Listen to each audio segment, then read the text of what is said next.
What's up, everybody? How's it going? Coming at you live. It's like what, 7 p.m. EST.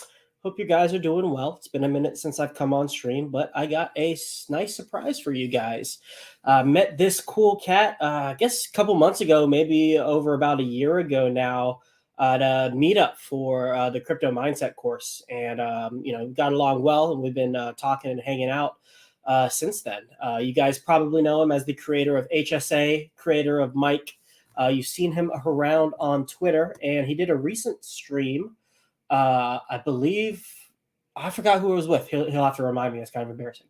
But without further ado, I'll bring up the man himself, AlmightyHexican. What's up, man? What's up, brother? How you been? Doing good, man. Doing good. Was it Coexistent Steven that you were on the stream with? That's who it was. Okay. Yeah. I owed him a stream for a while. He was always talking. He's like, bro, you need to get on, talk about Atropa. Da, da, da. I was like, all right, let's see. But yeah, man, it's been fun following everything that you've been doing since we met over at the in Vegas at the PulseChain meetup, because you hadn't founded anything yet, you hadn't started anything quite yet. You were just kind of in the background, just as an investor, and now you've come out as the youngest PulseChain builder. That's your stick, right? Yes, sir. 23, the youngest PulseChain founder. I think that's cool. And I was the youngest when I made HSA. So there's not really any young people in that space as far as like early 20s. So it's cool narrative. Well, why don't you just tell us a little bit about yourself? You could generally background in crypto, kind of that stuff, and maybe even what got you into wanting to start building like tokens. Background in crypto, and I said this in a coexistence stream. But basically, was buying Bitcoin for dark web reasons, and then realized like, I was buying a couple $100 Bitcoin. Saw it at like 20 grand, 30 grand. I'm like, oh god. So I'm looking like what I bought, how much it would have been worth, and I was just sad, right? Sad boy. So ultimately, got wrecked. That way, like didn't actually get wrecked, but didn't hold my investment. Buying Bitcoin on Cash Out during the COVID dip. Just kind of degenerate, whatever, buying Shiba Inu on Coinbase and just all this stupid stuff everybody does. And then I saw the PulseX sacrifice. I got put on by my neighbor. He told me about it, and he worked for a construction company. So started working with this construction company, and then I find out like all the admins all sacrificed for PulseChain. They all made multi-millions on Hex. So I was like, oh god, like what is this? So I had to learn about everything. And then Hodl Dog, that was the first YouTuber that I remember watching and trying to learn everything. Thought it was a complete scammy. It looks so scammy, bro. It was so bad. It was so bad, dude. But I put the money into the PulseX sacrifice because I was told to by an older, richer investor. So I was like, all right, let me listen for the first time in my life and see what comes of it. And I basically had to learn what PulseX was, Richard Hart, the whole shebang. Just a deep dive, rabbit hole, earbuds in every single day, just like Miguel, right? Just every single day. And then I know how that is, man. Yeah, bro. So like a plethora of knowledge, like crazy amounts of just stuff coming through my head every single day. And then after a year or two in the bear market, that's when you learn, you build. Basically, it felt like I had already been through a million different market cycles because all the stories that I heard, all the influence that I was bringing in and stuff like that. People I was meeting in real life, like when we went to Vegas and stuff. So meeting people that already went through it. So it was and then getting through the PulseX sacrifice, realizing that I got wrecked, right? I bought $2,500 of PulseX. I got 7 million PulseX. Did you sacrifice late? Yeah. But I didn't know. I was just told by somebody like, hey, throw some money here. I'm like, all right, cool. And then like, oh, I'm wrecked. Nice. Yeah. But I didn't know that until like a year and a half later. So Pulse actually launched. So But yeah, I mean, that's pretty much mine. I think I was probably one of the first people on the Pulse chain. Like as soon as we launched, I was one of the first people on the bridge. I was making like $100 every 5 minutes, probably quicker on ink. I watched ink run up to $80. I sold everything, like sold all my ink. Yeah, it was weird being in the bridge first, but I know it'll definitely in like 5 years it'll be like, what, you were in the bridge first? Crazy. Even now it's like, wow, it doesn't even make sense. That's pretty crazy, dude. That's awesome, man. I have screenshots. All I was doing, I was on my computer. I was like, oh, taking pictures. Like, oh my goodness, like what's going on? Like 32,000% APRs and shit. I was like, yeah, man. Those first couple hours when there was no one there, it was wild. Bro, I was on my laptop and I saw Richard tweet. He was like, Bridge is live. I was like, click. I sent eHex. I sent eHex through, bro. That was the killer move. I wrecked myself doing that. But I mean, I still got cheap prices and everything, but yeah, eHex was not the same price it was on Ethereum as it was PulseChain. I should have just put up LP pools, right? That would have been the smart move. Which I mean, I guess I did. I hopped in the farms, but well, you probably made it up in the ink that you were making really, really quickly, you know. Oh yeah, dude. I was bringing my laptop to work, and I was like, I work construction. Right? I did work construction, right? So I was sitting there, just brought my laptop inside. I told my boss, I was like, you have to let me show you what I'm doing, so you don't think I'm just dumbass. So then I was showing him, just like, well, not my boss, but dude I was working with. So I was just showing him I was making like all this money like every second, and he was like, what the fuck? Like that's what, you can do that, you know? It's like, he's like, yeah, bro. But like I said, all my main bosses all are into crypto, so they already knew when PulseChain launched. They were head over heels. Their bags were finally, free. They didn't sell anything though, which is pretty cool. They're benevolent whales. I will say that. That sounds like they're pretty big players. Probably still hanging out. Probably in the farms themselves, I assume. If you have that much money, the farms are pretty attractive. That's the funny part, bro. That's why like I have this different like sight on how whales and like sharks think. I literally, bro, I've tried to get them in the farms. No. And permanent loss. Dude, they were so sketched from all the YouTubers telling people not to provide liquidity early on. So they won't do it. I even said, what about when Rocket Pool Fork comes out with Alex, right? I was like, what about take all the, I mean, dude, this is significant amounts of, I don't think I said on screen, but significant amounts of pulse. And I'm just like, dude, you can literally just park it and then earn crazy amounts of money. And they're like, no, I'm not touching it. I'm like, all right, I get it, because I think one of them got screwed over by like maybe connecting to a bad DApp or something like that. Yeah.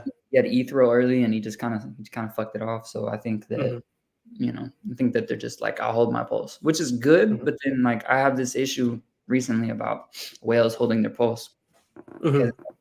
It's benevolent and everything, but you have to gamble. Like you have to reach your money out into different little projects, because no one's coming to Pulse because Pulse chain's going up. I promise. They're going to come to Pulse because meme coins are going up, right? So like it's a sad, right? But also like all of our protocols, they all got sacrifice phases. So they're all like heavy already. There's already market caps are crazy, all the good stuff. No one feels like they're earning. So when like protocols come, like 9mm, right? I think 9mm was a cool protocol that came because they had a sacrifice with their NFTs, bought a whole bunch of them. And it felt like people were getting something. They weren't just dumping, because you dump your NFTs, whatever, like whatever. But liquid loans, and dude, you were one of the luckiest SOBs I've ever known with your NFT mints, dude. It's wild. You got one of the, for people who don't know, for Pulse OGs, there's like the specific like cap. It's like black and white. There's only 5 of them. And like this guy got one of them somehow. He got like for the glizzies, those hot dogs. Oh yeah, got like the rarest one. Oh, dude, the glizzies. Those are dead now, bro, because they haven't migrated. Really? Completely rolled.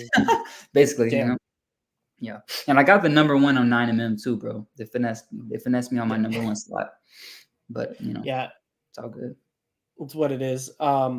DeFi. And I think you got some pretty rare sloth ones too, if I remember correctly. You got some pretty rare ones. I sold some, bro, but I still hold the good ones. The Hedron necklace and everything. Yeah.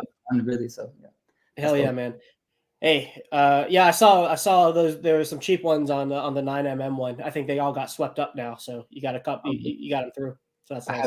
I haven't even checked, bro. I haven't done a 9mm in a minute. So everyone's asking. It's been bugging me for me recently. I don't know. Has it? I haven't been on in a couple days, Yeah, that shit. but Lot but of anyways, so you got into like DeFi a little bit later from like into the Silk Road and like degenning on like well, not really degenning on Coinbase. That's kind of like an oxymoron, but like, playing around like on the surface of crypto. But now like you're like way deep at the bottom of like DeFi and you're really kind of in the thick of it. Oh yeah. And I remember you got really into the Atropa ecosystem pretty early on, like the PDI, Atropa, Teddy Bear ecosystem. What was it about that attracted you, like got you so excited about it? And for those of you guys who don't know, if you're on Telegram with Almighty, he doesn't text. He sends voice messages all the time. Or if he texts you. And so I remember there's a little bit of a time where I was getting like 10, 15-minute like voice messages while you're figuring everything out. And maybe I'd get on the bus to school and just listen to it at like 2x speed. I'm like, what's he getting into now? Yes. Yeah, that's the funny part. I remember I would sit there and like talk to myself as I'm talking to you. I'm like, but wait a second. So if they do, I'm like, hold on, I'll end it, and then I'll like repause it. I'm like, all right, I figured it out. But I mean, because like early on, I felt like the Amazing Race. Like it felt like you just needed to hurry up and get to the pot of gold. There was a pot of gold somewhere on chain, and I knew it. And I was like, bro, I just got to get there. Sonny was kind of the one that was like, there's a pot of gold at the end of this rainbow, but most of you guys aren't going to see it. So it clicked. I was like, so it's got to be something that's it's not like we're actually going to go to a contract and just pull out 100 million, you know what I mean? So I was like, all right, there's a hidden trick there. The hidden trick was liquidity providing. It was literally the golden pot the entire time was liquidity providing. It was, you take token A, you pair it with token B, and then you get a token C. But you're earning yield off both sides of the token when you provide liquidity. You know all this, but for anybody watching, and it was just they were sending messages on chain to other devs. That was very interesting to me because we're trying to use the on chain, but the block explorer so it's garbage. Right, it was really tough to use. Maybe it was just that everyone didn't know about it, or like there wasn't no one could really explain it. I'm like, well, if you can't explain it, then I'm gonna try to figure it out. It's like so. It's funny. My buddy Diego from Vegas, he figured it out. Like, so we were in Sonny's pub. He was in there listening every single day. I kind of like faded out of it because it seemed like I was getting nowhere, and I would still every day try to go on chain and look and see what the Atropa dev was doing, but it wasn't verified, or the contract, not verified. It wasn't renounced, the contract. So I was sketched. I was like, bro, they could mint, and they were minting, dude. The voice messages go, dude. They were minting Atropa. So I was really like, well, what are we doing right now? Y'all are tripping. And then until I saw that they were on the testnet real early. And then when you look at all the tokens, like all in the Explorer, like they have all the holders were main just LPs. And then they just kept building tokens. And I'm like, well, what's going on here? Got a couple tokens, caught X's on them, like significant X's, like more than any other post-chain, because there's everything else was sacrificed at that time. So we were like, what to buy? Got a whole bunch of X's on that, rotated back into Atropa, had a fat Atropa bag, and then just started trying to play all the other plays out. I put a bunch of money into MV, which I think stands for market volatility. Basically, in order to, is a mintable token. I didn't know that. That's another thing. It's like live and you learn. So I bought it at $1,800 and I watched it 99%, like 10 times, 12 times. Jeez. Me and Diego were buying it. We bought like $1,000 each. He bought, whatever. Just watched it just. And we were like, what is going on right now?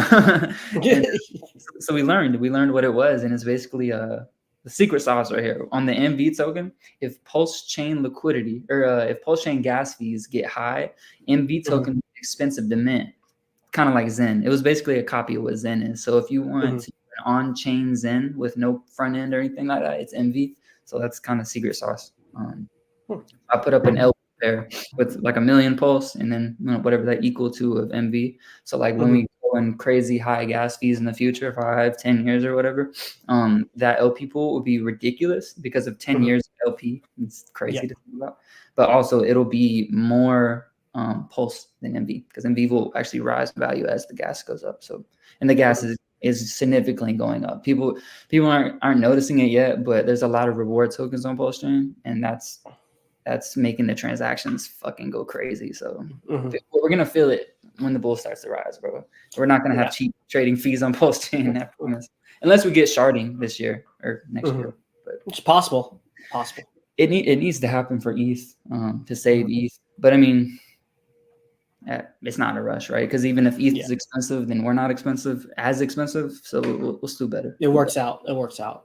Yes, yeah, that's pretty cool. And you were getting into the Atropa ecosystem a lot, seeing the way that like the Atropa dev was like launching tokens, creating LP pairs, and like trying to like create value by making like this like network of tokens underneath the layer. And you had a good description of things before back in the day, where I don't remember exactly what it was. If you described it like balloons or like portals, or like one's like really, really big and then like one's like really small. So like different ways to like get into different positions based on like how much liquidity there was.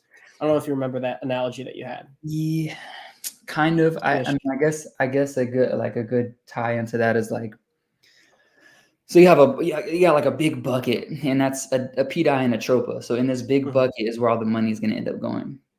And then, so they created a Atropa paired it with PDI. They bought a whole bunch of cheap PDI. Then the narrative was buy PDI. So their pretend Atropa money that they could print, they could mint it.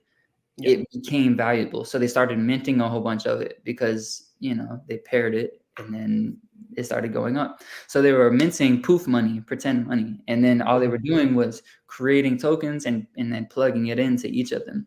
So once you plug it in, and then you can plug one into that one, into that one, and that one, you can do it infinity times, and then always come back into the ratio, and then drop it into the bucket of PDI and Atropa. So like, and then there's certain pathways. Like maybe this pathway goes far left, and this pathway goes straight. This pathway goes behind us. So it depends on how your pathway is to get out into the multipliers. But that's what it is. It's just multipliers on PDI and Atropa ultimately. Like the farther you go into the web or away from the web, the more gains you could make, but more wreck you could get as well. So it's like this. Do you know what you're doing? If not, stay out. But if you do, come play, because there's a lot to do. Crazy game, dude. Like buying USDT. I wouldn't buy USDT. I go buy Mantisa. Mantisa is it's in math. It's basically any number behind a decimal point. So there's only one Mantisa. So any number behind the decimal point is what you could only own. So a Mantisa, you could only own a Mantisa of the Mantisa token, because there's only one supply. One token, like quirky mathematical shit like that, but it's a multiplier on USDT, and it's got like $500,000 of liquidity. But it doesn't show on Dex Screener, so no Jeet would know this. But you take your USDT, and to me that's useless. Like the copy, the PUSDT, and then you swap it into Mantisa. I'm up like 4x on my USDT. You know what I mean? I'm like, it's cool, right? They haven't done that with the USDC pair either. So, they're looking for different gambles. And then they're a non-docs dev, but they've burned so much money that it's like they're obviously benevolent. And they'll click sell on any chart they want to. They don't care, because the real goal is PDI to $1, stabilize the copies. And whether you think that's true or not, like we're going to get there. It's only like a 200x away. That's nothing. Like that's nothing, bro. There's a lot of money in it though. So those people have to get flushed out. And there is like I was listening to Gold Key talk about this in Spaces, and he was so adamant that there's no way that we could peg. And it's like, there's no way that you could mathematically, algorithmically peg in my head, but there's a way where if you have billions of dollars, you could pair things up to the stables and keep them there. Because if you want to sell $100 million worth of DAI, but there's $8 billion of liquidity with some random made up 414 token, guess what? You're gonna eat it, because they're gonna try to click sell, and that pool is just gonna eat crazy. So there's definitely a way, 100% a way, to where if we get to that dollar mark, they can add all their pretend money into liquidity with the stables, because they own so much of the stables that they made a point early on to buy up all the stables. So anybody thinking, oh, I've got 10 million DAI whenever we go to $1, like sell for what? If we can sort of peg to $1, like if we can, go from 90 to $1.10, like if that's, why would you fill that bag. It doesn't make any sense. And then if you sold, if we got to 50 cents and we 2x'd, right? And you sold, or no, say we got to 80 cents and you sold, we went down to 70 cents. It's such a narrative at that point that, oh, PDI is going to $1 and this person sold at 80 cents. I have to buy at 70 cents and we're going to go back up to $1. So like once you get to that point where it's already real enough to taste it, people are going to assume that this is a dollar peg token anyways. So like the narrative until that point, until like a 50 cent mark, I want to say, is a 2x to $1. So it's like people want that. They're going to love that 2x to $1, especially outside of the chain. They're going to love that. They're going to bridge in and buy 50 cent DAI. Like that's great. Yeah.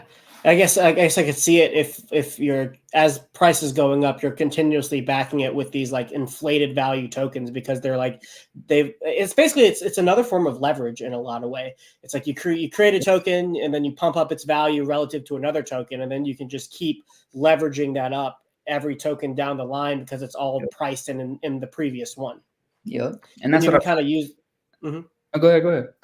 No, I said that's where's I going with that? Like that's also a way that you can like get something to pump too. Like if you wanted to get PDI to $1 without it necessarily needing all the money it would need to be able to get to $1, that's the way you can like leverage up the quoted price of tokens to eventually get it up there. Yes, bro. If they have $10 million of a random coin they made, but it's paired $500,000 to DAI, and DAI gets to 80 cents, they could take all their money and start flooding it through, because no one cares about that other little shitcoin chart. But if there's all that money flooding into the DAI pair, the DAI goes up because that token will be then connected to another token that's connected to another token. And if the ratio to so say you use shitcoin A to pump DAI, and you pumped all this money into DAI, then there's another token that went up versus this token A, because you dumped a whole bunch of it. So then you could take that token and you could buy the token that just dumped, because it's down in the ratio, and dump the first token. So I will call that token B. So you'll dump that token into token A and then rebuy up the price. It recovers or whatever. And then you could take that money and dump it straight back into DAI. And then if you take that and you scale that 100 times out, people think like, oh, they're making too many tokens. No, they're not. They've made a sustainable ecosystem, I want to say 3 times already, but people are so slow and like, I don't know. It's hard to read it because they're random symbols, they're random tokens, they're different weird supplies. They weren't made necessarily to be found easily. That's the point. They're not made to look up on deck screener so you can ape into them. They're made for people that understand the system to play it how it's supposed to be played, and so the Atropa dev can move how they want to move without wrecking people. They're really not trying to wreck people. That's the last thing that they want. They just want PDI to get to $1, and they have to make more tokens to do so. Or they're trying to show us what they would do with BFF. Like BFF, if it gets to 8K, like solid 8K, not just touches it, they're gonna add the P stables to beat BFF, so that when BFF rises, these other things are like the floor to it. So if it crashes again, it'll bounce because it's got cushion. So it's kind of like how 9mm works, where it's like you can set like the ranges or whatever. But with V2, you can still kind of do that, but it's just you're making the asset way heavier. You're not providing a floor, and it's still a light asset. You're providing a floor that sponges the asset in that like little range. It's it'll be interesting when we get there. But BFF goes to 8K. I guarantee you they'll show us a mock-up demo version of what they're trying to do with PDI and all their other tokens. And the thing is, the BFF, it only has 3 stables that it'll get like floated up with. With DAI, the man's got like 100 tokens that he could float it all up with. So it'll get there, and it'll be really cool. Also, another thing that lets me know, like gives me that like confidence, is that Richard Hart pumped PulseX really hard, right? Sent it to saturate so that he would look good. Then the Atropa dev a day prior was actually buying PulseX really heavy. So it's like, and then when we went up to a sack rate, they dumped it down 30%. They dumped it down.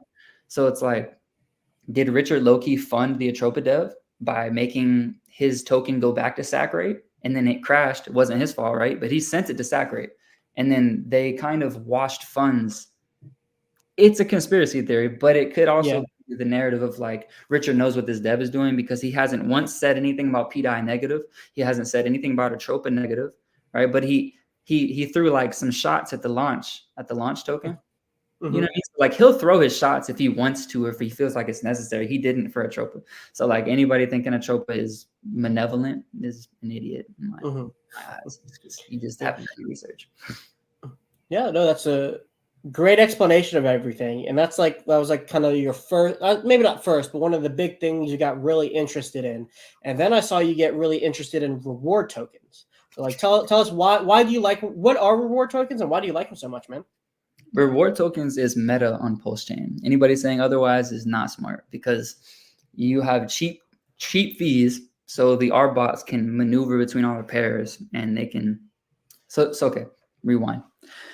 Reward tokens are bullish because you're gonna buy a token anyways. If there's a 1% or a 2% tax on something, you don't give a single shit. You're just aping into it. Doesn't matter. So when that happens, everyone can get paid that's a holder already. So like on Ethereum, it couldn't work because the gas fees are so high. So if you want to go buy into something and it's $50 to trade, then and you have 100 different pairs of the same token, the R bots aren't gonna efficiently be able to go between all the pairs and trade them and get you those fees. So with PulseChain, and this is true with Solana too, but you've never seen a reward token ecosystem on Solana because no one actually cares about those chains. Like those chains are just a pump and dump chain, and I see PulseChain as being like a chain to survive multiple markets, multiple cycles. So with the reward tokens on PulseChain, it's a new meta because it's a fresh chain. It's a cycle 1, so everything's going to go up really hard with PulseChain as it goes up. Hart's law.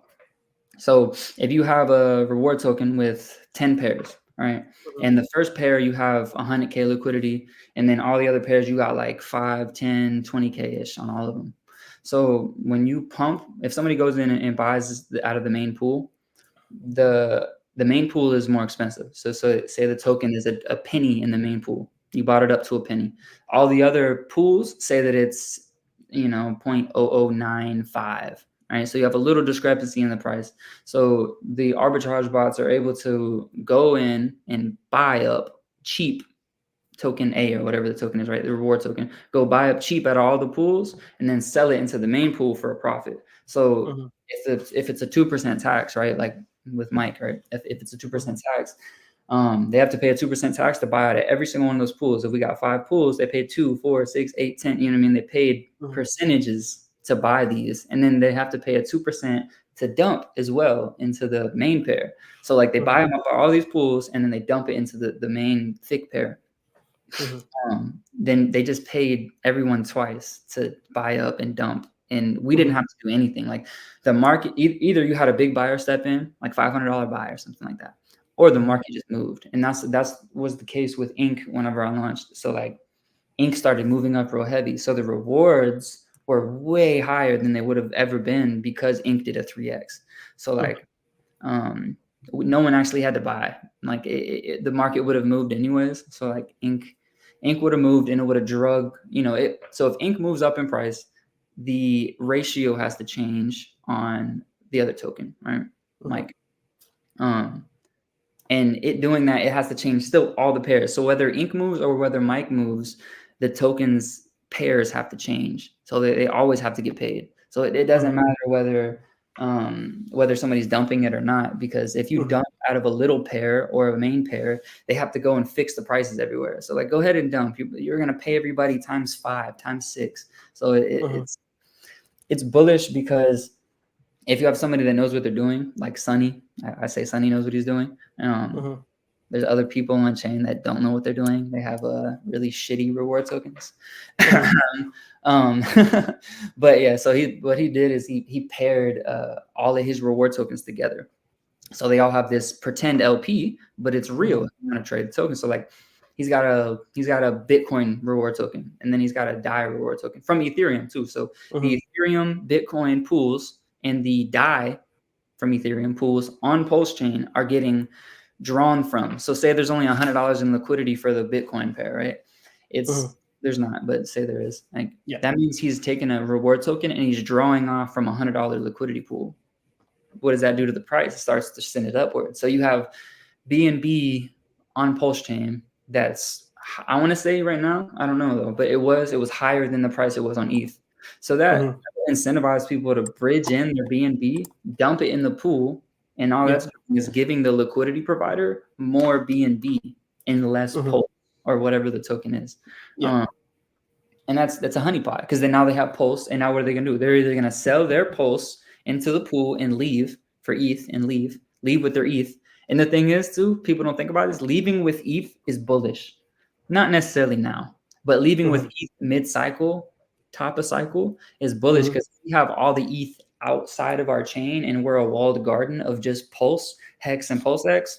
We could we could do whatever we want to do. The market we could go crazy. So that's another thing I encourage whales to do, right? If they're watching, is when we get to a nice, half a penny Pulse, if you're going to take profits, taking them into ETH and bring your ETH out of the chain. Go away, take it out. We don't want it in our walled garden when we get to that point, because when ETH starts to crash, we don't want to be correlated to ETH. So that's the move to do. But anyways, back to the BNB. So you have expensive BNB. You incentivize people to basically come into the honeypot. PulseChain's a honeypot. When Richard turns on the bridge fee, it'll be expensive already to get over here, but like gas fee wise. But you won't have a fee. But to leave, you'll have a fee. So it'll be like, hey, you're gonna leave into a really expensive, area. Do you sure you want to do that? You're gonna get taxed doing that. So that's cool. I like that. Yeah. So like, we're just a huge honeypot, bro. Honeypot for liquidity. So like, if we, if we run up every single asset, which is gonna happen, right? Because Hart's law, then everyone's gonna be like, oh my God, BNB is 2x the price. Let's bridge it in. And then they bridge it in and dump it, and then what? You're stuck. Are you gonna pay a fee? So it's like it's the coolest honeypot. It's the most benevolent honeypot, I would say. But so yeah, so the meta on reward tokens is that if you pair them up with a whole bunch of strong liquidity pairs, volume driven liquidity pairs, not just any shitcoin, then when Pulse goes up, when the market moves, everything else has to move. So your reward tokens have to move. So even if you get no buyers, which I say that's a lot, like we don't need any buyers. Like we could literally survive with no buyers. We just have to have no sellers too. That's I was about to say, no seller. Richard said that a long time ago, bro. He said like, hey, if you guys just don't sell, you realize we could go up to the moon, right? It's like with hard draw, just go up. I've done this on multiple experimental tokens where I provide liquidity. And I just let it run, right? There's a token I made. It's called Hydro, right? No one ever bought it at all, like at all. I bought it up and I sold it down and then never touched it. And when I go look at the chart, dude, it's literally just green candlestick go up crazy. Like you got your red candles when Pulse fluctuated, but if no one sold it, no one bought it, it just went up. So like a lot of people don't know that's real, like that can happen. If your asset is priced in Pulse, then it moves literally with the Pulse price when you take away buyers and sellers. It's just like just the math of it. So in the dollar amount. Yeah, in the dollar amount. Yeah. Yeah. If you look at it versus Pulse, it's just sideways. Yeah, exactly. But that's crazy to think about too, though, right? It's like if I invested in Pulse, I can make 100 shit coins and no one ever buy them, but they'll all do the same gains as Pulse. It's the liquidity there to sell them when you get out. That's the main part. So when I look at coins now, I'm like, all right, if we do 100x, it'll do 100x. Hopefully it does more than that. If Pulse does 100x, it'll do 100x, but we're really hoping that it does more than that. And that's it beating that ratio. So every single time we're looking for that. But yeah, so reward tokens will pay out. I made a tweet earlier. I was like, if you had a token on Ethereum that paid you Ethereum gas from day one inception, and you held it for 8 years, a dollar amount on the token, because ETH went up 15,000x, right? It would be 15,000x. And then also you would have been earning the volume that came through that token for 8 years in Ethereum gas. So you'd probably have like hundreds of thousands of dollars in Ethereum to use as gas. And then it would print every single day. It would be harder for the arbitrage bots to move like the pairs and stuff because of the gas fees. But at that point, I mean, there'll be $1 million liquidity pools and our bots will pay $50 to swap and go in there and buy them. So right now on PulseChain, you got reward tokens, right? I have a hard time buying something that isn't a reward token, just specifically for this point, because it's like, why not slap a 1% tax on something to to just like, I mark my volume. I look at the volume every week. I'm like, all right, this much volume equals this much money. Wow, we just made this much money in a week. I'm like, wow. Imagine if the liquidity pools were 10 times bigger and we were in the cycle with bull euphoria. Like, the amount of money is insane. So you can make meme coins if you want to. I just feel like they're useless, which, you know, that's what a meme coin is. But like, if you're gonna make a meme coin, bro, you might as well slap a tax on it and then let the dev wallet or the founder wallet or even just the holders earn something as a business. Make it a business, you know. And then don't count that. Like, for me with Mike, I don't even.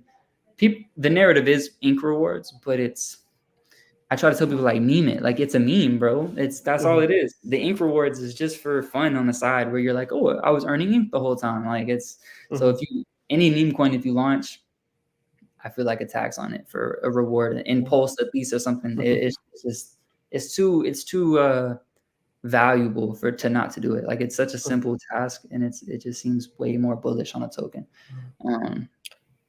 And what's the difference between a reward token and a reflection token? Because you hear tax and you think that falls into the same category, but you've talked about the difference between the two before. So outline that for us here.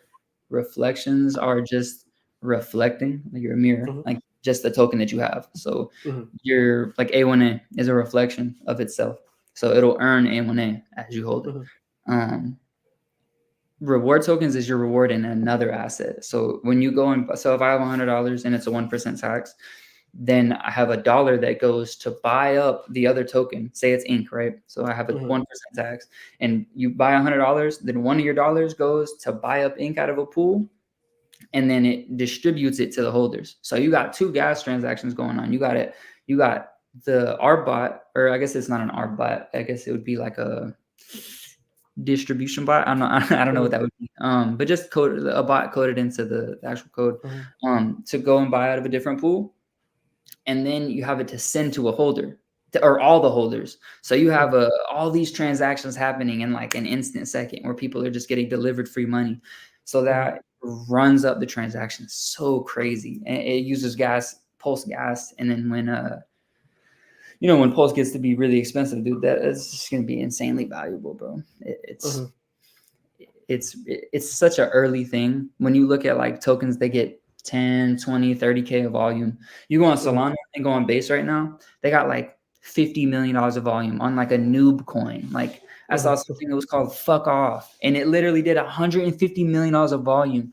I was like, oh my God. Like, imagine if you had a 2% tax on that, dude. Holy, like, it's insane to me, bro. And PulseChain gets to that point eventually, but watching it right now, I was like, God, bro. But so you like reward tokens because you're tapping into the volume as a source of income for the holders in a separate token. Yes, exactly. And then it's also for the dev, right? Like, so if you have a dev that has what's up? Sorry, 1 second. Technical difficulties. Okay, there we go. I got you back. Something weird happened with my headphones. But you're tapping into the volume as a source of income for the holders. Yeah, and if a dev, okay, so Sami just talked about this. It was a dev on Solana or ETH, right? He ran off, like the market cap hit $1 billion. He ran off, like he just started dumping, like he had like $5 million in his wallet. Started dumping it crazy. So if a dev ends up with $5 million in his wallet, but with that $5 million, he's earning $1,000 a day because of the volume, because he's got 10% of the supply, but he's benevolent with it. And you're earning that much money. Who is selling that? Why would you sell it? You literally have a gold mine. You have a golden goose that's just printing you money. What would be the point of a dev trying to rug, right? It's like there's the greed aspect into that, but I see things long term. I think that if you have that, I don't know, that for me, that just makes it seem more bullish as a dev. Like, all right, that dev can earn money and then he can sell that if he needs it. He doesn't have to like be like, damn, I wish I could sell this token, but I can't because it's part of my project. Like, no, okay, sell the rewards then. You don't ever have to sell the actual asset.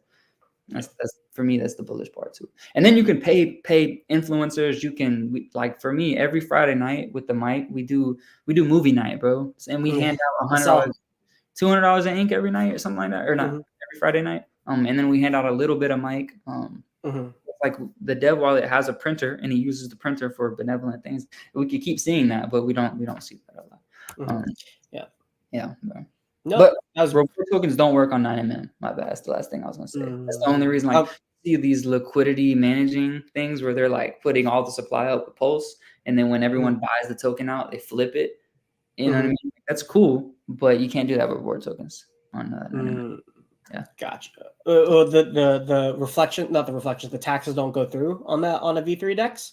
It's real weird, dude. I don't know why it doesn't work. I don't even think I try to ask Deva, Dylan and Buck. I tried to ask them if it would work on Flux. I got no answer. They said, I don't know. I was like, okay, then I'm not going to provide liquidity over there because I don't, and I think it's that Hart's law where it's like 50-50.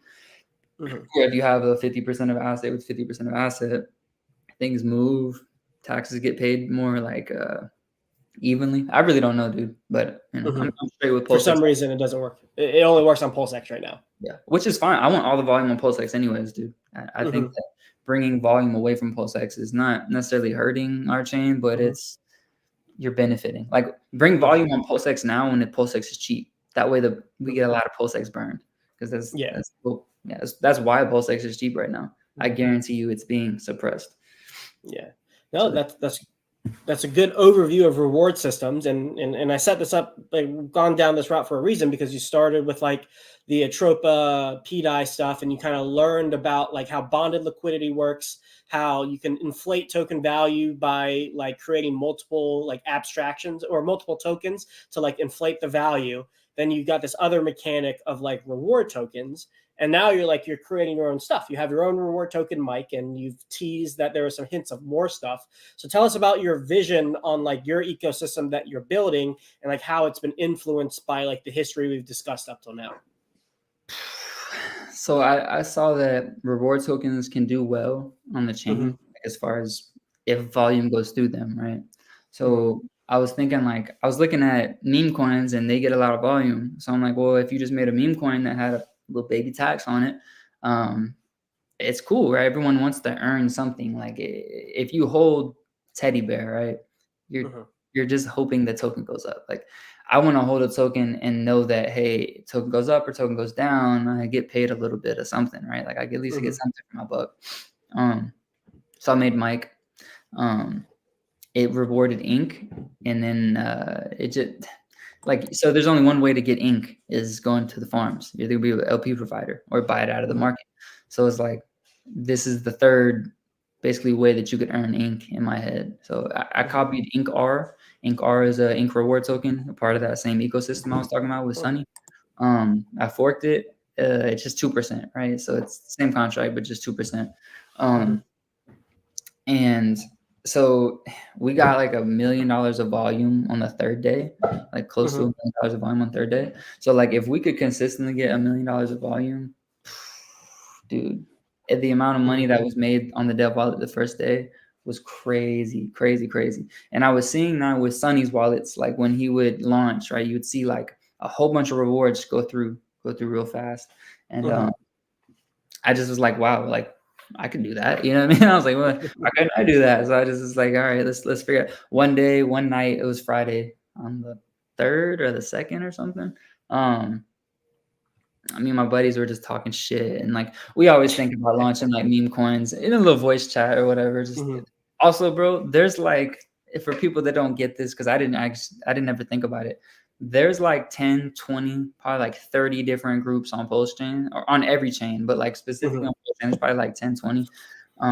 They all voice chat. They all sit there and chat together, and they all pump tokens together, and they all dump tokens together, and they all have projects that they launch. So if you see a coin buff pops up and you're like, oh, I don't know about that token, bro, trust me, there's a whole group of people behind that shit. So that's why everyone's like afraid to like invest in meme coins, because you have all these wallets with like preset allocations and and whatever. Yeah. So like, and Mike is not that different, right? Like, there is a group behind Mike, but the group behind Mike is benevolent, right? There's not, you haven't seen anybody sell from that top 10 list, and it's hard to, you don't really see that, bro. You really don't see that. A lot of these tokens, I bought something, Board Tate Yacht Club, right? Dude, it was kind of gas. It was a 404, bro. It rugged $8. I threw $8. He's throwing his headset off. He's like, bro, fuck this shit, bro. I was like, $8. Like, really? You couldn't even let me get a 2x? I probably would have bought more, bro. So,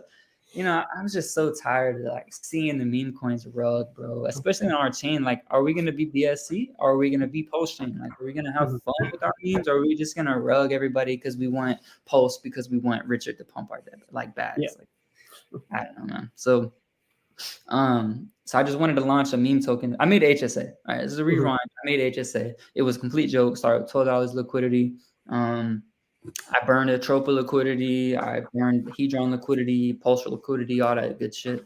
I airdropped 50%, which was a complete mistake. I was way too much. But also, it was a joke, bro. I was not being serious at all. Airdropped 50% to the 10 gang. Shit went sour, just like an orange would. And well, they kind of hostaged the supply. They held it, diamond-handed it for a while, but it started going up in market cap. Actually started doing well. People started buying it. They liked my vibe, all that good shit. And then come to find out, like a couple of their top holders, they have like all the wallets, like all the top wallets. Because like I'm thinking about it, we got the same supply, HSA, HOA. So I'm like, okay, well I have 20 million HSA early. Why couldn't they have had 20 million HOA early? And all they did was split 69 420 up into like 30, 40, 50, 60, 80, 100 wallets, so they hold, there's like 3-4 entities that hold most of the airdrop. So that's another thing too. Like people, I know you're kind of the Tang gangy sort, you fit in with I'm part of it. Yeah, I still support them and everything. Yeah, sure. And I bought dick with butt. I don't care. I'm not stupid, but I just noticed that they have been absorbing all the free NFTs. They've been absorbing all the free mints, all the blah, blah, blah, blah. So then when I realized that, and I realized all these wallets had things in common, they were all connected, I was like, oh man. So the HSA airdrop, everyone, I got 300 people, 200K HSA, which was, I want to say the peak, it was like 150K airdrop. So I gave grown men 150K as a young, I think I was 22 at the time. And they just didn't give a shit. Like it was cool at first. They started, talking to me and whatever, but I feel like I kind of became a threat to like doing well, I guess. I have no idea. And then when I went to bring it up, like, hey, y'all boys, this how much your airdrop is worth. And I got spit on. And I was like, oh, okay. Why did I get spit on? And then I really have no idea, dude. But I got blocked by every single one of them. They started tweeting, y'all want to see the s'mores chart dip. So I burned 44 million HSA. I just sent it to the dead address. I kind of, it's like, you want to buy it, but go ahead. But if you get dumped on, it's the 10 game. So it's a free project. There's, I think like almost half the supply is in the dead address. So it is what it is, bro. Liquidity is burned and all that shit, but I don't really advise people to buy it. But from that, right, the birth of that, we actually had the campfire. So the campfire is pretty dope ass. Now it's a degenerate meme trading freaking Telegram, but it's cool because it was never a biased Telegram in the beginning. It was never like HSA or nothing. It was like, if you got a cool play, throw it in here. I want to win too. I want to buy some other coins than just one. So it really became in like people throwing like not just random tokens. It was something that actually had a future. If it didn't, we just delete it. It's like, all right, you're stupid. But so now it's become we call dick with butt at 11K market cap in there. 11K market cap, bro. That's like, there's probably like 5 or 6 people that DM'd me and my buddy that was like, bro, I hit big. Thank you so much. And it was funny. It's like, okay. So the campfire hit at 11K market cap. We started seeing people like Sami talk about it at $2-3 million market cap. So like it's an alpha group for sure, but it's not paid at all. That's another thing too. Like I got kicked out of a couple paid Telegram groups and shit because I don't know, the jealousy, salty, I don't know. And I just saw them all flood into the campfire recently. It's like, we don't ask anybody for any money. We're just the cool vibes. It's the campfire, bro. So HSA death birthed the campfire being fun, which is fun. And then I made Mike. So it's like, I don't know if you wanted to roll into how Mike got slapped up and created. Yeah, go ahead, man. Yeah, so Friday night, bored, nothing on PulseChain, doing anything like usual. And which is, that's the sad part, is like I kept seeing no memes being created. Like we were the like only people trying to like push memes out there or like even buy random memes. So I made Mike. I was trying to code it all night. Like I said like, all right, let's start a Telegram group. Like it's a cool idea. Monsters Inc. You know, incentive token, whatever. This was when Inc was $3, I think. Like that, probably like $3.50. And so I stayed up all night. We opened the Telegram group, had like 10 people in it. And then I'm trying to, you know, fuck with the code, figure it out. It's my first time actually launching off a remix. So I was like trying to, you know, make sure I got it right and everything. I look up, you know, I'm checking my Telegram every now and then. It's like 50 people in there. I'm like, oh shit, cool. That's like a regular Telegram group for PulseChain. And then probably like 11, 1 o'clock in the morning. But for everybody else, it's like different time zones too. So I'm just shot out on a Friday night trying to do this. And so I see like 150 people on Telegram and I'm like, whoa, shit. I'm like, what? And then and it's not just that there's 100 people in there, but they're going crazy. Like it felt like they were just like monkeys in a cage. They're like, I win token. And I was just like, I'm stressed out on the side. I got my laptop, you know, I'm just trying to phone there and it's just like buzz. I turned it off. I kept pushing. Ended up being 4:30 in the morning. So dude, when people say like, oh, we'll launch tomorrow, I get it, dude. I was so ready to be like, well, dude, we'll launch tomorrow, bro. Like this shit sucks. I was just having a lot of technical difficulties. So, but anyways, it ended up being 250 people in Telegram, I think, when we launched, which was crazy, bro. I wanted to buy on a side wallet. I couldn't even do it, dude. I was like, I missed out, bro. Honestly, I haven't made any money off Mike, bro. That's the shitty part. I know a bunch of people that pulled out like 20 grand, 10 grand, 15K. I'm like, bro, what? Wow. Make money. But it wasn't necessarily for me to make money, right? It was just kind of like, it was something I wanted to release a token that I knew wasn't going to rug, that I knew that I was behind it, right? So like, I know that it's going to be safe. I'll shill it every single day of my life if I have to, you know? So I wanted to create that. So made Monsters Inc.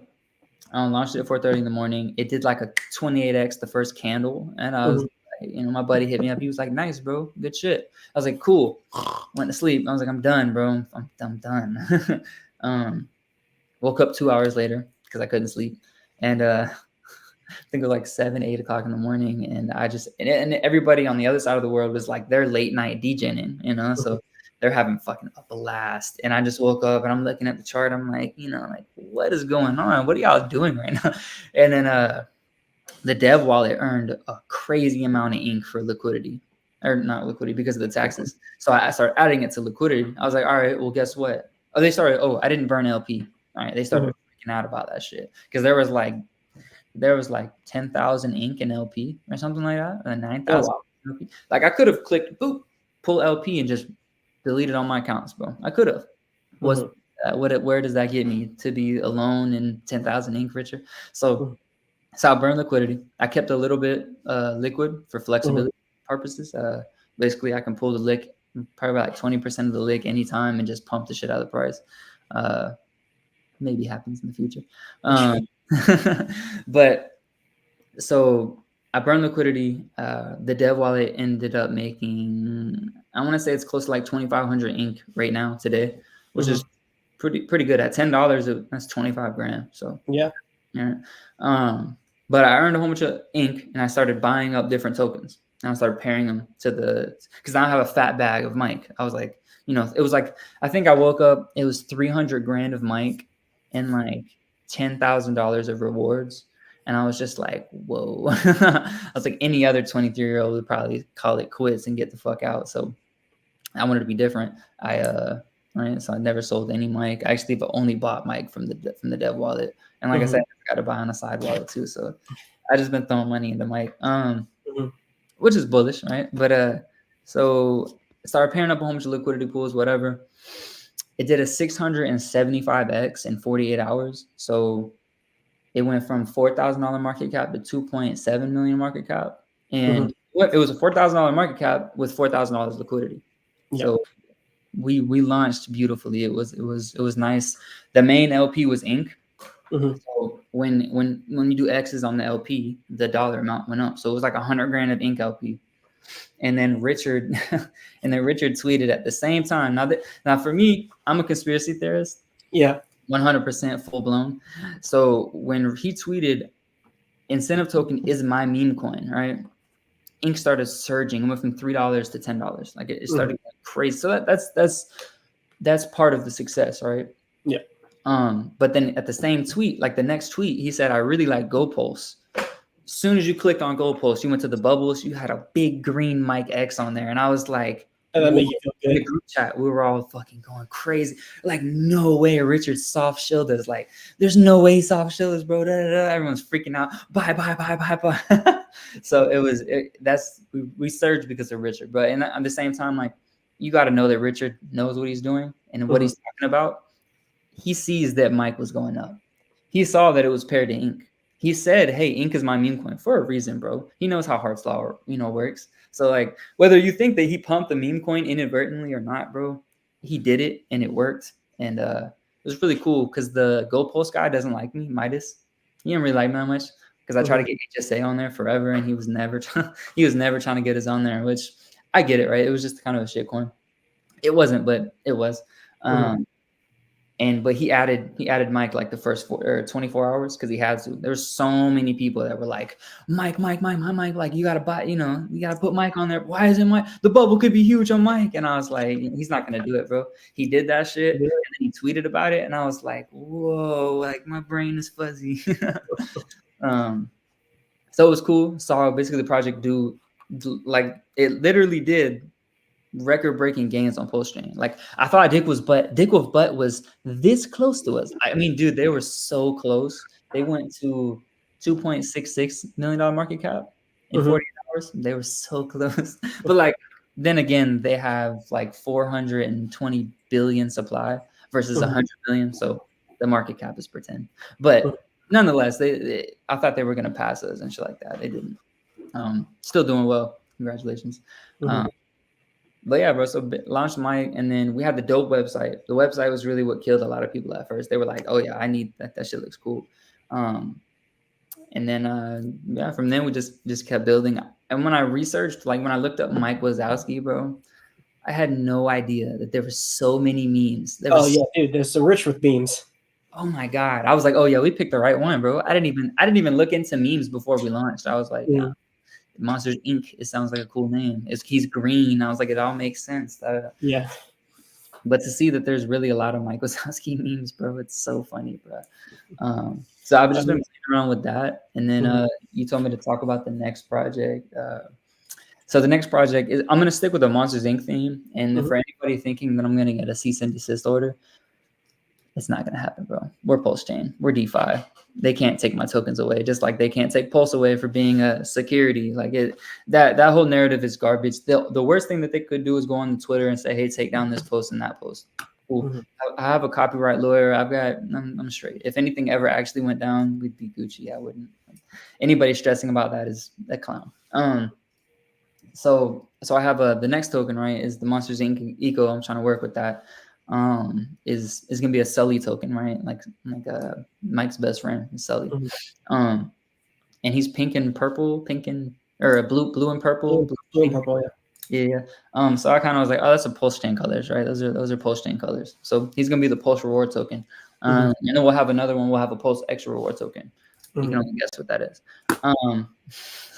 So that kind of like the trio of the Ink, Pulse X, Pulse, like people all want to earn Richard Hart tokens. I can make a PDI reward token. I can make a Hex one. I can make a blah, blah, blah, blah. I can make them all throughout. People want to earn Richard Hart tokens. I don't even want to do Hex because I think Hex takes a while to survive. It's got a lot of blood in it. But maybe one day I do a Hex reward token and still kind of play with that Monsters Inc. narrative.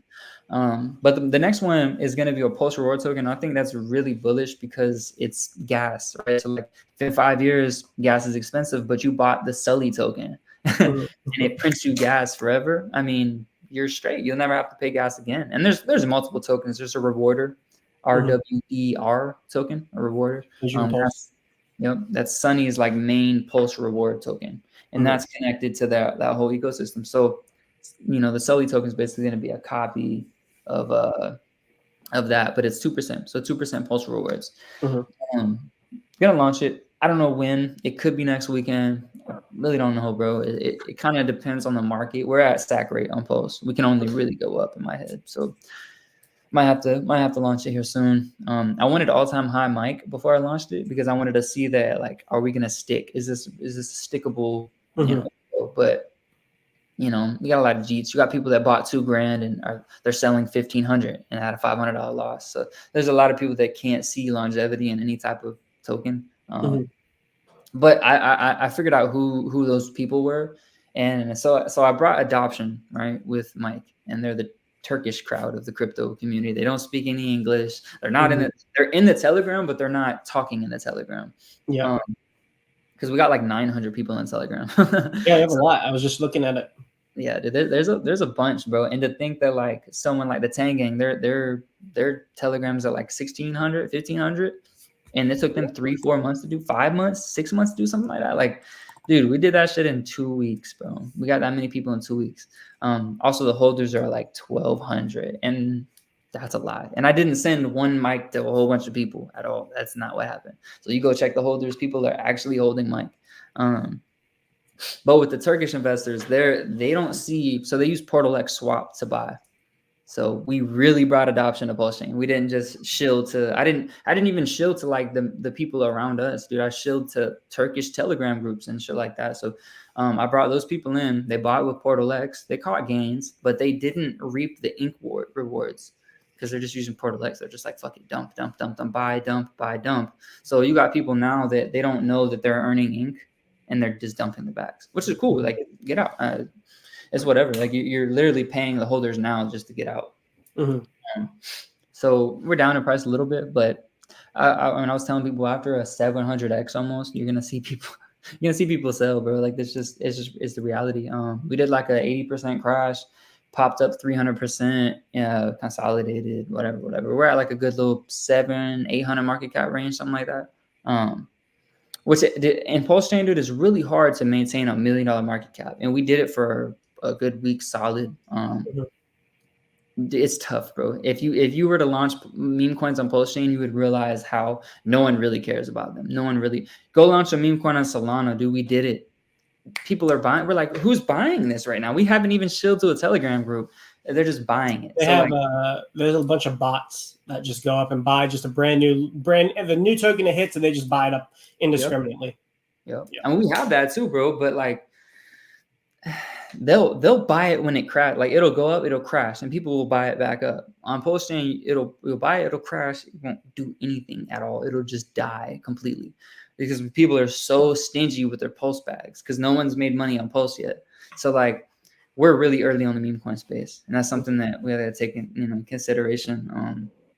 We're too early, bro. Basically, like we got tokens that will do a 200, 300, 400x, but then like when they crash, are they gonna survive or just go sideways forever? And that's that's what I'm trying to change, right? So that's the point of making the Sully token. So I'll make the Sully token, I'll plug it into the Mike token, it'll give life right away. That's kind of the same thing with the Atropa, right? It's like Atropa made a token and they could plug in anything they want, and it could be literally any price that they want it to be.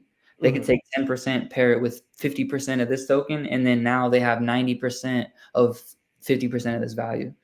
Just created money, poof. So that's kind of what I'm gonna do with Mike and Sully, is that like I can plug Sully into it, and it'll have thick liquidity between Sully, or it'll have thick liquidity between Mike, Pulse, and Ink, right? So like you'll have those nice liquidity pools. The volume on the Mike and the Sully pair is going to be high because there's going to be whales that ratio trade that back and forth. And that'll just start to produce a whole bunch of rewards on the Pulse and the Ink side. So you're not just getting paid, Ink from Mike. If you hold both of them, you're getting paid Pulse and Ink as the whales ratio trade back and forth in between them and stuff. So that's bullish because also when myself, the dev, adds liquidity to the Sully token, I'll pair it up in an asset. And the reason it's not, so the contract isn't renounced. So if I did that, I wouldn't be able to burn the liquidity pools from earning rewards. So I can, because it's not renounced, I can go in as soon as I set that LP, I can burn the rewards from going to that liquidity pool. so if I take 5% of my, or I take half of my my supply and I pair it with Sully, then that means everyone's rewards are squeezed tighter and everyone can actually earn more. And then like in order to get the mic out of that pool, you have to buy Sully and then buy the Sully token to get the mic out. So and then when Sully, obviously it'll be the fresh launch, it'll go up. So you'll have less Sully in the mic Sully pool, you'll have more mic into that pool.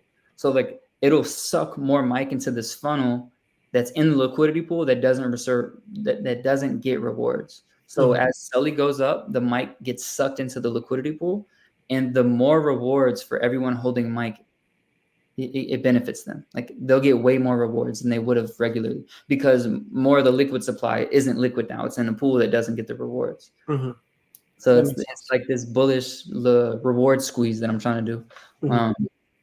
And like I say, when the founder gets off of the supply he has and puts it in the pool, the rewards go crazy anyways. But then at the same time, when the Pulse reward token Sully, when that shit goes up, then you start sucking. It's gonna be really cool to see the metrics on it, the amount of volume, everything like that. It'll be cool. I hope that Deck Screener shows that pair as like a dollar amount liquidity instead of just a ratio.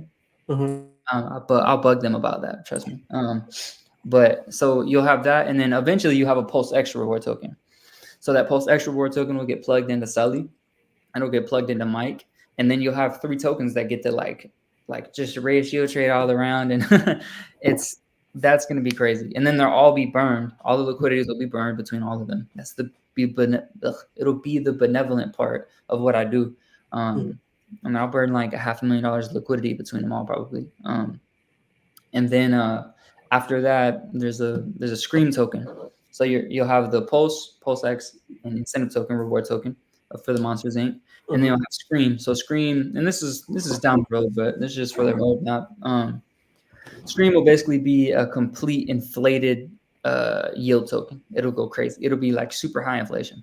The difference that this is that the whales and Mike, the big wallets and Mike, and basically all the other, the Sully and the Pulse X reward and everything like that, they're going to be locked up into the contract. They'll earn most of the yield, and when they earn most of the yield off rip, they'll obviously make the APRs drop. Then they'll take their Scream rewards and they'll pair it with Mike, Sully, and the Pulse X reward token. So you'll have real thick, like probably like 100, 200K liquidity between Scream and all the reward tokens. So they go up, it goes up. And it's basically like you're the Fed now. You're printing Scream token, you're printing dollars, and you're able to like pump Mike, you're able to pump Sully, you know what I mean? So you can take that yield and actually do good things with it. Because most people on most yield farms on like Kaimado yield farm, the big whales in it just yielded and dumped. So you had like price go down, APRs go down, shit like that. We're trying to recreate the incentive token basically. Like if you can this is exactly what we're doing. But it's cool because I'm gonna create a tax on it to where so there'll be a 33% for Mike, the incentive token reward, the Pulse, and then the Pulse X. So it'll be a burn. So it'll basically divide it into 3. So it'll be like a 2%. Well, it'll probably be like a 5% buy, 5% sell. And then 33% of that will go to buy and burn the Mike. 33% buy and burn Sully. 33% will buy and burn the Pulse X reward token. So you yield it and you dump it, and you're actually burning the token. Or you yield it and you hold it and you're burning a token. Or you yield it and you pair liquidity, and all you're doing is helping the system. Because then if Mike or anything goes up, then that Scream token has to also move, and then it has to buy and burn the reward tokens.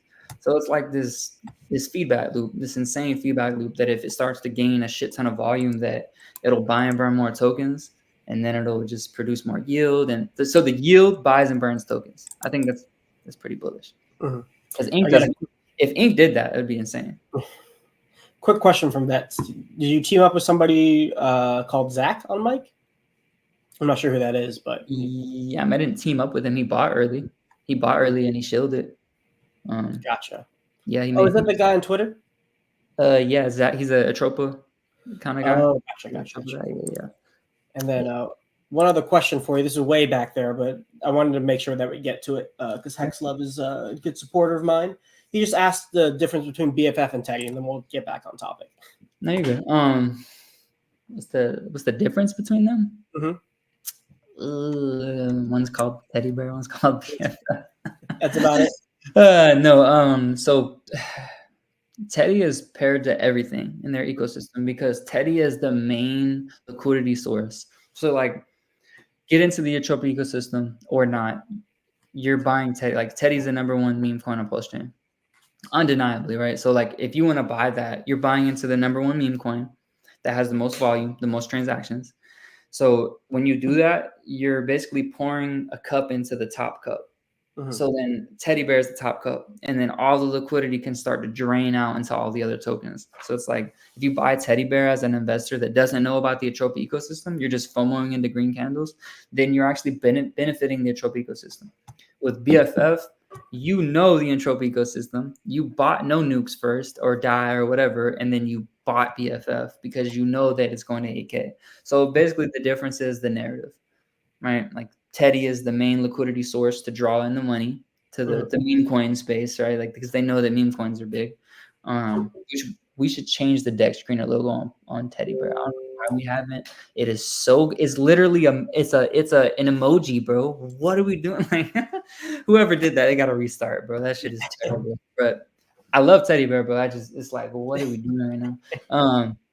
So yeah, and then BFF is just a different. So like BFF, the Atropa Eco, they explain it like it's supposed to be like this main token of like the ecosystem. Like it's kind of like the gamified token of their ecosystem. So we really have no idea what BFF does or what it will do until it gets to that point. So Atropa is a layer 2 on PulseChain that's in development basically, and they didn't take any sacrifice. That's the best explainer. Nice, man. Well, I appreciate you laying out all your plans for your little Monsters Inc. ecosystem. I'm excited to see how it does, man. Where can people find you? On Twitter or on X, it's Almighty5555, but it's 2 A's, so AALMIGHTY 5555. Yeah, you'll know from the Pulse OG NFT that I got on there. Here we go. I dropped it in the chat there, and I'll make sure it's in the description too. Yes, and I also have the Mike Telegram in the description as well for people. Yeah, if you go into the Mike Telegram, bro, you'll see. You just gotta ask. If you type in website, it'll pop up the website. If you type in burn, it'll show you the burn transact. Oh, another funny thing about the burn, like when I burned the liquidity, when I set the liquidity, it was 414 ink with 60 million Mike. So it was like complete. It was 2K and 2K, right? It was $2,000 of ink at the time, 4-on-4. So it was just cool that like that ended up like that. I was like, numbers really mean something. But yeah, you go into the Mike Telegram, you can type in burn website. There's a whole bunch of keywords in there that you can figure out. But I'm in there all day. There's a whole bunch of people in there all day. Like I said, we got 900 people, so you'll get an answer. There's a lot of Telegram groups that you won't get answers in, but you'll get an answer. But don't go in there fudding or trying to be aggressive and annoying, because that's not what we're in crypto for, bro. Nice, man. Well, dude, I appreciate your time and coming on, man. I had a lot of fun in this conversation. You dropped a lot of good information, so I appreciate it. Hell yeah, bro. Get me on any time, man. I got lots of knowledge in here. I might end up doing YouTube videos here soon. Because I don't really work a regular job anymore. I was able to kind of like stop working from all this. Like I showed my boss Mike, and he was like, "What?" Like he was like, "I saw that all weekend." He's like, "I had no idea." Like he's like, "I was on Twitter thinking like, damn, I missed out." I'm like, "No, that was me, bro." And he's like, "Wow." He's like, "So you need to like manage this shit, right?" And I was like, "Kind of." Like I got like 50 DMs. I can't even answer them at work. And he's like, "Bro, well, you're all right, bro. Just sit in the office and degen." He basically just is gonna pay me to degenerate trade all day on my laptop. But also, my main focus will not be completely Mike. So a lot of people, they're not working because they made it last cycle. I still am poor, but I now get paid to do crypto on my laptop. So I'm gonna be able to put like 100% 23-year-old focused energy into a meme coin. And that's the thing too, like. This is meme coin space, bro. Where are the boomers? Like, shoo shoo, shoo shoo. This is the young, you know, generation. I'm trying to bring in the youth. Every single young person I talk to, I'm like, bro, PulseChain, bro, PulseChain. You're probably gonna make more money doing this than anything in your life. And yeah, I don't, you know, it's like you can tell 50-year-old dudes to buy PulseChain all you want, but you know, that's what it is. I'm trying to change the youth. Yeah, well, what if you get old people rich? What is that gonna do? You know, we need more money into the younger ecosystem, the younger crowd, you know, for us to survive. I think. So. Nice, man. Well, I'm excited to watch everything progress now that you're full-time crypto. Incidentally, out of nowhere. Yes, sir. But yeah, man. You guys know where to find me. You're on my channel, so I don't have to tell you that.